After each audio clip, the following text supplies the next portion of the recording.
গত 6 অক্টোবর এবং 7 তারিখে ঘটনা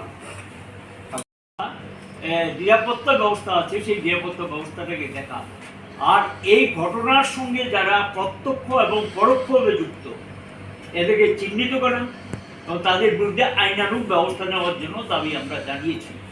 এবং ওই এলাকার শান্তি সম্প্রীতি রক্ষা করার জন্য সরকারি যে এখন পুলিশের যে ব্যবস্থাপনাটা আছে, সম্প্রীতি ফিরে না আসা পর্যন্ত এটাকে রাখতে হবে যাতে উদ্র না করা হয়।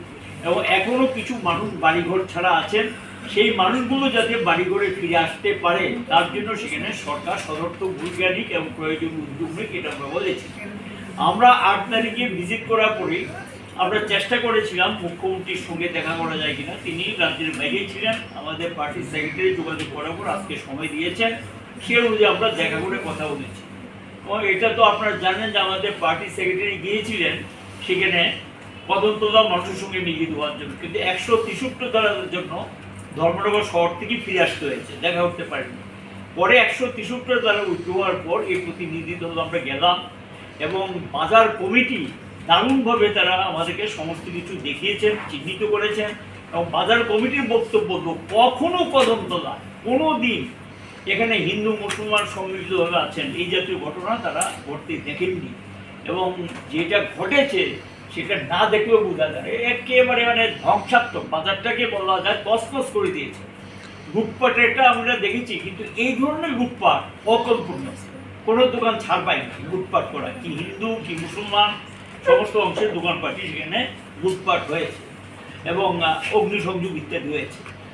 এই সামগ্রিক এই ঘটনাগুলো যাতে এই রাজ্যে পরপর ঘটনা আপনারা দেখছেন আর যাতে এই জাতীয় ঘটনার এই রাজ্যে পুনরাবৃত্তি না হয়, সরকারকে সেখানে সদর্থক ভূমিকা নিতে হবে। সাম্প্রদায়িক সম্প্রীতি যাতে রক্ষা করা যায় এবং একটা চেষ্টা চলছে রাজ্যে সম্প্রীতি বিঘ্নিত করার এবং উস্কানি দেওয়া হচ্ছে কোনো কোনো জায়গার থেকে এবং কোনো কোনো মহল থেকে।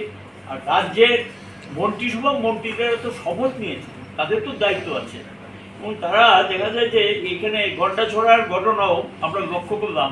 এখানে একজন বিধায়ক সম্পর্কে এমডিসি সম্পর্কে সেখানকার মানুষ ওপেনলি বলছে তাদের ইনভলভমেন্ট ছিল। বিধায়িকা একজন বিধায়িকা এবং একজন এমডিসি সম্পর্কে প্রশ্ন তুলেছে। আমরা আজকে বলেছি মুখ্যমন্ত্রীকে, কিন্তু আপনাদের দেখতে হবে সেম লক্ষ্য করা গেল আপনার এই ধর্মনগরে আগের দিন এবং পরের দিন ঘটনাতে দেখা যায় জনপ্রতিনিধি এবং মন্ত্রীরা ধর্মনগরে অবস্থান করেছিলেন এবং তাদের অবস্থায় দ্বিতীয় দিন ঘটনা কিন্তু সবচেয়ে বেশি ভয়ঙ্কর হয়েছে। দ্বিতীয় দিন প্রচুর বিএসএফ সিআরপিএফ পুলিশ থাকার পর সেখানে পুলিশকে ইনঅ্যাক্টিভ করে দিয়ে তারপর লুটপাটের কাজটা হয়েছে এবং অগ্নিসংযোগের কাজ হয়েছে। 7-8টা বাড়ি